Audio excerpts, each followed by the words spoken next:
We now welcome former UFC welterweight champion and current number 7 ranked contender Tyron Woodley. Tyron, thank you for the time today, sir. No worries. How you guys doing? Good, thank you. We will take the first set of questions from Luis Green with MMA Crazy. Hey, Tyron, how are you? I'm great. How are you doing? I'm good, thank you.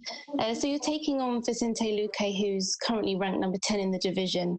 He's very different to your last 3 opponents that you faced. What did you think when they initially put forward his name to you? What I thought initially is that this is a fight that, he can bring out a lot of the old Tyron, and I welcome that challenge, and I welcome him as an opponent. And what do you think he brings to the table in terms of the style matchup here? Just pace, good IQ, good striking, good exchanges, resilience, conditioning, and he's just always in it to the end of the fight. Yeah, and of course the last 3 didn't go your way. What have your takeaways been from those 3 fights? Just reshift my focus and put myself in a position where I can go out there and perform to the level that I'm capable and that you guys are used to seeing me perform at. And what's the mindset going into this one? Do you feel like your back is up against the wall? Do you feel any pressure to get back into the win column? I think I've always felt like my back was against the wall. Even when I was a champion, I felt like my back was against the wall. And for me, I think it was more important for me to just focus on performance, and I focus on everything I worked on and actually doing it for a damn change in the octagon. So that's more the focus and the mindset, and just being willing to be violent from top position, getting up from bottom, striking, exchanges, open, pressing forward, all those different things. That's kind of where my mindset is at, and that's the takeaway I can take away from the last fights that didn't happen. Yeah, and is the goal still for you to get back to the title? The goal for me is to get back to the top and to perform. And I think with great performances is always going to put me in position to be right there. I've won 5 world title fights, so you can never dismiss me. Yeah, and obviously not to look past Vicente at all, but with Usman and Masvidal 2 coming up, how do you see that fight going down? That fight going down, I don't know. I'm gonna root for Masvidal just because he's my homie. But it's a good fight, and we all know what Usman's capable of doing. He beat him once, and though Masvidal didn't have 6 or 7 days notice to go and fight him, he's always training, and I think Usman also had to prepare for a very, very different opponent as well.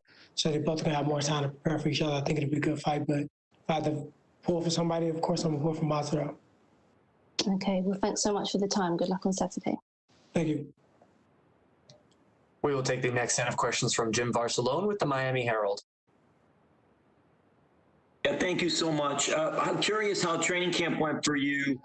And I mean, those last 4 fights really have been really big fights for you, and it's nothing new to you. But did you prepare any differently for this one? How did training camp go? What was the process for this one? Training camp for all my fights was great. I really pushed through the wire on all of them. And for some reason, the performances in my last 3 didn't showcase what I actually did, the preparation I put into the fight.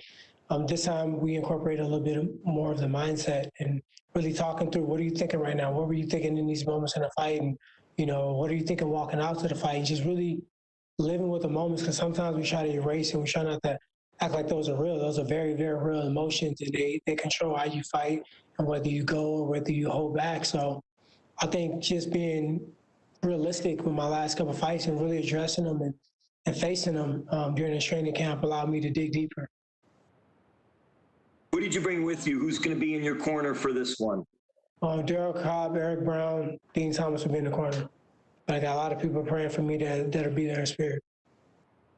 Yeah, you have a good camp, good training team. You've always had that. It's really good to see. What are your thoughts of just how everything is progressing for you and trying to get yourself back in the win column, per se? I got a lot of people that reached out to help. Jake Shields reached out, wanted to help me out.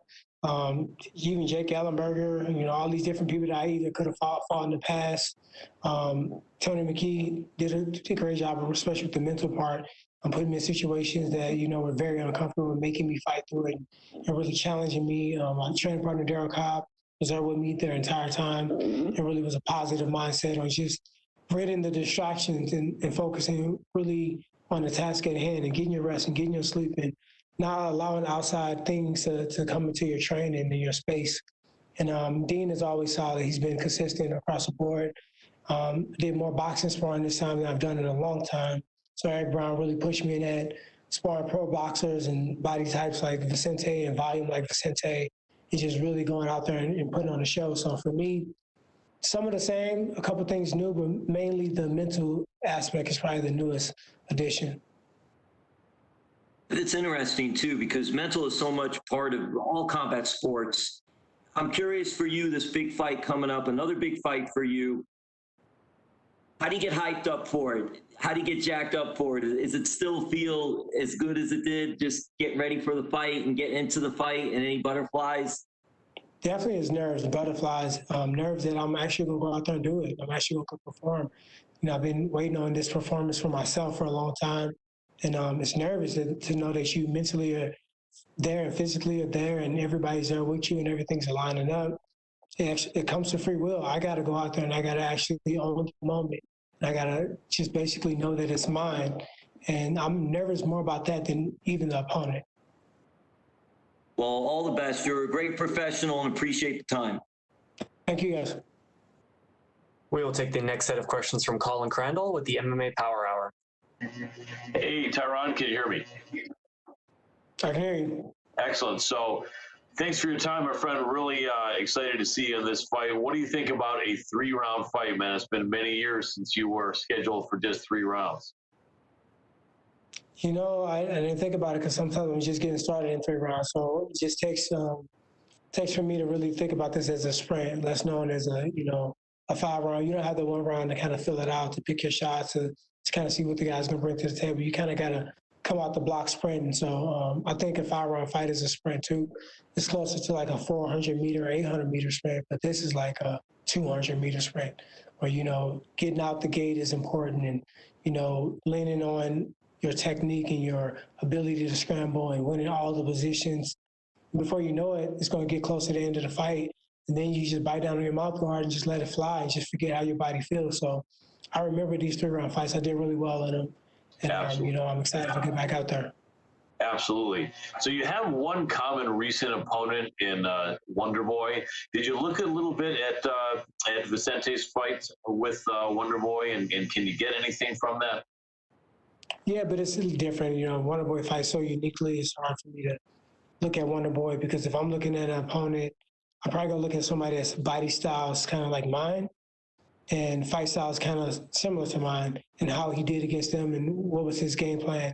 Wonder Boy is very difficult to come up with a game plan. I know that very, very well for myself and spending, 50 minutes in the octagon with him. So, but one thing I saw that he did get a little bit frustrated with the variety, but he never stopped pushing forward. He never stopped coming after him. So the biggest takeaway in that fight is that I think Wonder Boy just hit him with some stuff he wasn't ready for. He outscored him, and he ran out of time to win that fight, but he never stopped trying. Absolutely. It seems like only in this later part of your career are you fighting Brazilians. I looked, and I think you had Andre Galvao in your first 20 fights, and now you're going to be on your 3rd Brazilian opponent in the last couple years. What do you think about the guys from Brazil in general? Are there any similarities in their fighting style and passion and fighting spirit? You mean besides the fact they started the UFC? There you go. Absolutely. Very good point. I see early on in your career, you actually had some submissions. This is the first kind of more striker that you've fought in a while. Any chance we'll see Tyron Woodley looking for some of those submissions? He's a submitter as well. I don't know if you've seen some of his dart strokes and rear naked choke and guillotine strokes. He's very long, 75.5-inch reach. And guys go for takedowns. He's always looking to get around their neck in some form or fashion. So I think he's a mixed martial artist completely. He just chooses to do the striking because one is funner for you guys to watch. It gets more performance bonuses in the pushing position to fight bigger fights. So I do think he probably trains a lot of grappling as well. Okay. Last question for me. Where does this fight rank in terms of importance in fights in your career? It's the most important fight right now. You know what I mean? I can look back and I can, look at my glory days and I can look at bad moments as well. But right now, this is the one that's in front of me. And in the past, Usman fight, the Gilbert fight, the Kobe fight wasn't the most important fight. And I think that's partly to do with the performance I had. But this fight is the biggest fight. Absolutely. Well, good luck and thanks for your time. Thank you. We will take the last set of questions from Hunter Brownstein with MMA Weekly. Hey, Tyron, can you hear me? I can hear you. First question I wanted to ask you was, how does it feel to get moved up into the co-main event spot of this pay-per-view?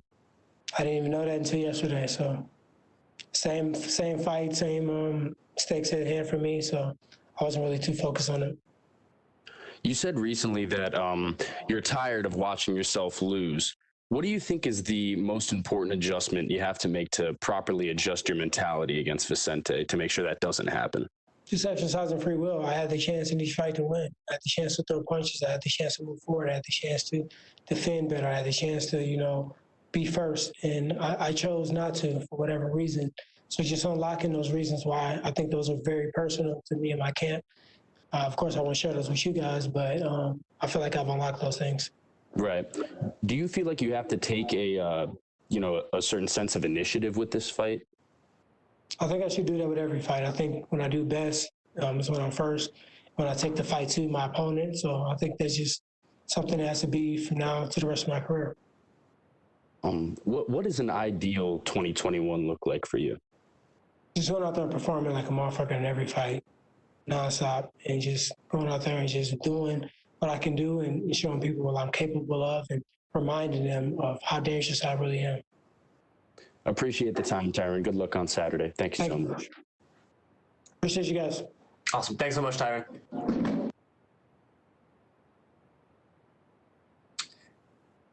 And that concludes today's virtual media day.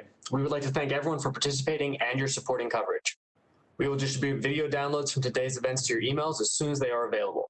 A reminder, the UFC 260 press conference takes place tomorrow at 2 p.m. Pacific and will stream on all UFC platforms.